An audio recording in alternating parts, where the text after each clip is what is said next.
Hello viewers and welcome to my channel. If you've been watching recently, you'll know that we left home at the end of June and drove away in a van to France, where we spent a few days cycling and exploring wherever took our fancy. We're now on what I would like to think of as chapter 2 of our 10-week adventure, that being a 3-week stay in an apartment in Switzerland. So I'd like to introduce you, if you've not already experienced this beautiful and famous town, to Zermatt.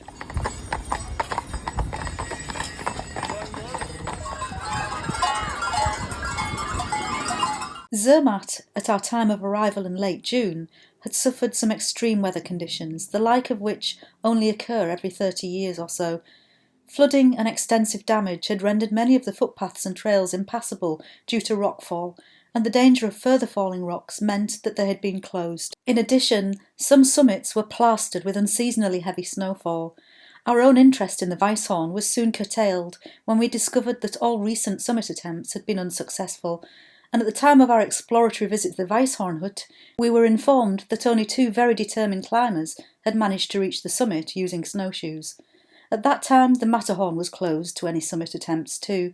The situation did ease, and the snow did start to melt, during which time we witnessed much interesting repair work, utilising helicopters, JCBs and boulders retrieved from the riverbeds. Not quite sure what's happening, but it seems to have landed in amongst the trees, doesn't it? Yeah, very skillful.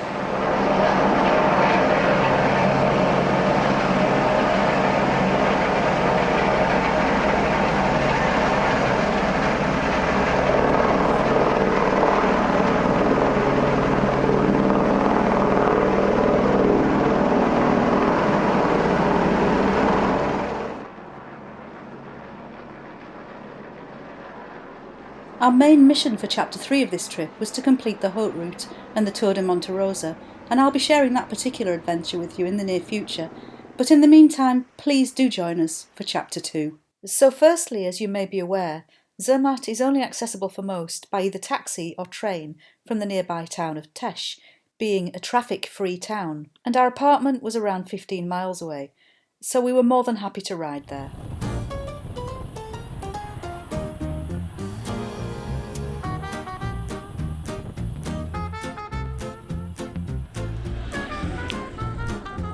ahead in the clouds is the Matterhorn.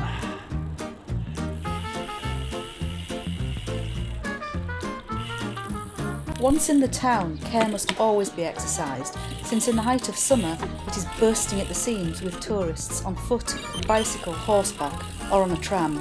Furthermore, if you visit by road bike, you will normally have to park it somewhere to explore the many hiking routes from the town centre, unless you decide to hire an e-mountain bike, which seems to be the most popular hire option.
I love most animals, but I have a special soft spot for cats. I wasn't the only one to fall for this cheeky little fella. Oh, it's a cat. The tourists were stopping to photograph him. There's a cat. In absolute relaxation mode. Oh, somebody likes my bike.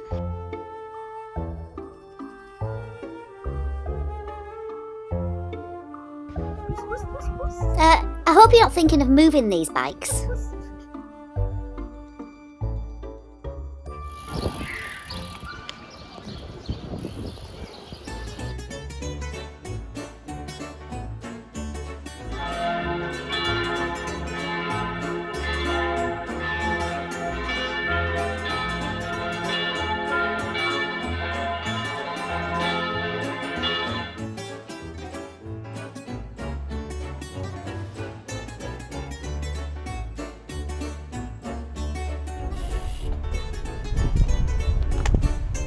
Come back into Tash.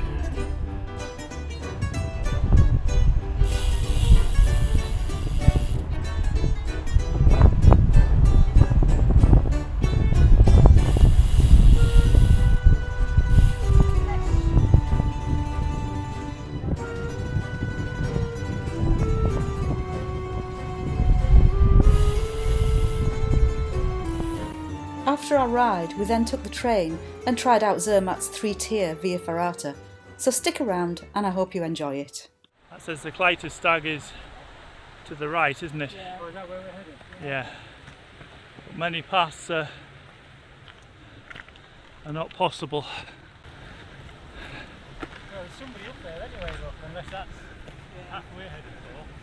We had arranged for our friend Patrick to join us in Switzerland, and he couldn't wait to visit Zermatt again. And he did join us for the first part of the Via Ferrata. That's our objective today on the Clytus Stag. The route is located a short distance from the town centre after a 20-minute walk and consists of 3 sections, imaginatively named A, B and C. Part A is ostensibly the easiest and the first route, and this cannot be skipped. If you want to climb route C, I believe you must first climb A and B, but please do correct me if I'm wrong. Coming up. Unfortunately for Patrick, who joined us for route A only, this first section isn't, in my opinion, very good. We found it to be muddy, scrappy and with loose cables, which is a bit of a shame for first-timers or children. However, both route B and C are excellent. Route B particularly is in a sensational setting and consists of a very airy traverse along a cliff, aided by wooden planks, wonky ladders which move when you climb them, and gaping drops beneath your feet. Nice.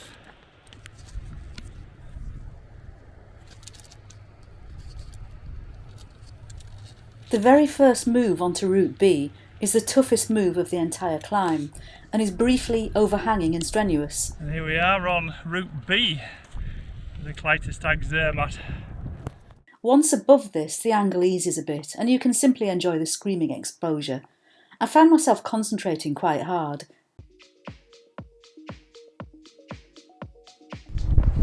It's a bit of a mad location to be in.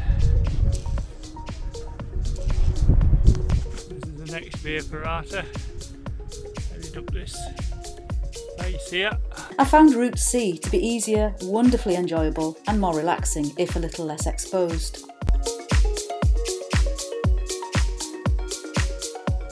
More vertical this one. Incredible surroundings. This is the next section on route C of the Clytus Stag Zermatt. Give you a bit of the view. Pointing some at the background, Matterhorn. Just panning further around. There's Zermatt below and the bright horn shimmering in the sunlight today. Just steeping it up a bit now. Next section. Panning around with a paraglider there, just going over the ridge. Certainly some location.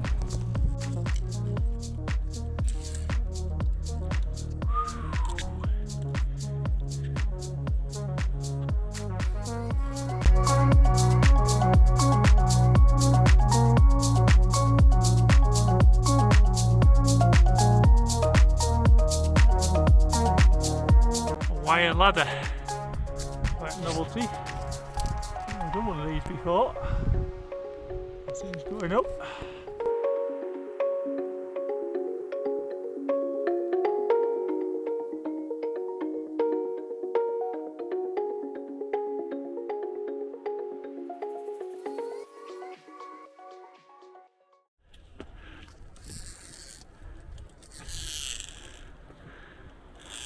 To top it off, the sudden view of the magnificent Matterhorn on completion is outstanding. I've just reached the top of the Via Ferrata and you are rewarded with an amazing view. 4 years ago we're on top of that mountain.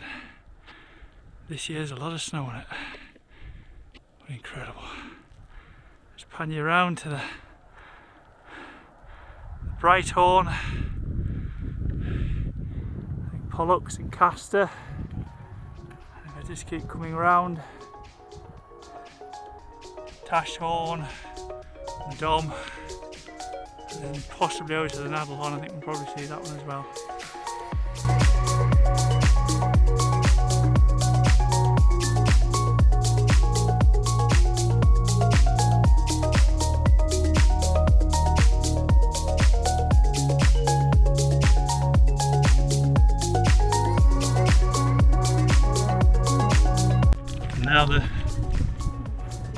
Now the route back down. There we go. And we're back into Zermatt.